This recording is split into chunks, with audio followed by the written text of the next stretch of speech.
ये है राजकुमार।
तो विवाह के बाद हमारी मधुर आवाज़ को सुन के उन्हें संगीत से प्रेम तो हो ही जाएगा।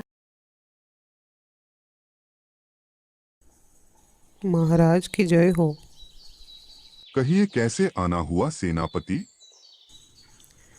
महाराज, आपने जो हमें कार्य सौंपा था उसी विषय में हम आपसे एक निवेदन करना चाहते हैं।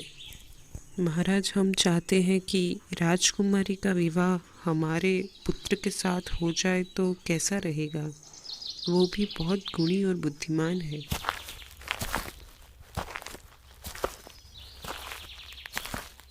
सेनापति, आपने ये सोचने की हिम्मत भी कैसे की कि हम आपके पुत्र से विवाह करेंगे? ये विवाह कोई सामान्य विवाह नहीं है। इस पर पूरे राज्य की जिम्मेदारियां हैं। एक सेनापति के पुत्र में राजा बनने के सभी गुण कदापि नहीं हो सकते। इतना कहकर राजकुमारी वहां से गुस्से में चली जाती है।